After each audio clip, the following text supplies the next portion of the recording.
Magandang buhay!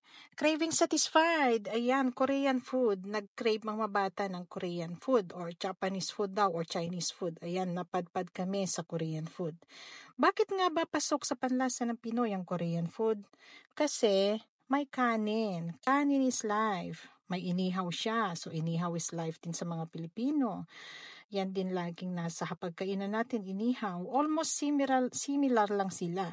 Dahil nga dun sa kanin, a little bit spicier siguro, pero may mga Pinoy din naman na kumakain ng spicy food, saka more on sauces sila. So meron din tayong mga sauces, soy sauce, patis, suka, at may kimchi sila. So meron din tayong atsara. So almost similar sila.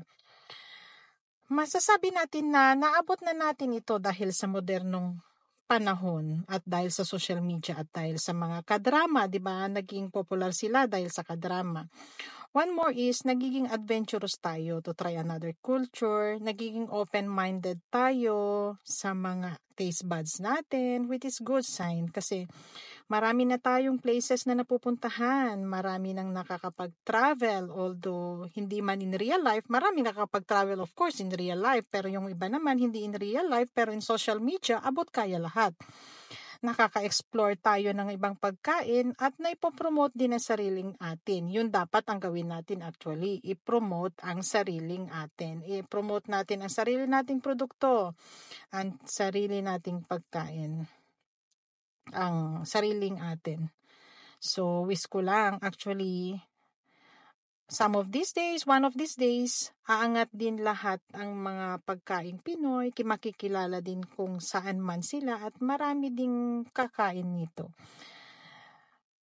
At magtulungan lang tayo na i-promote. Let us showcase what we have, our food, our culture, our tourist attraction para uunlad ang bansa.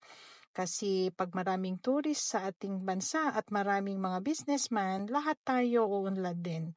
Pag umunlad ang bansa, uunlad din ang mamamayan, which is tayo nun. Yan ang magandang naidudulot ng social media. Nakakapag-promote tayo ng mga bagay-bagay. So, let us promote more ang mga Filipino foods.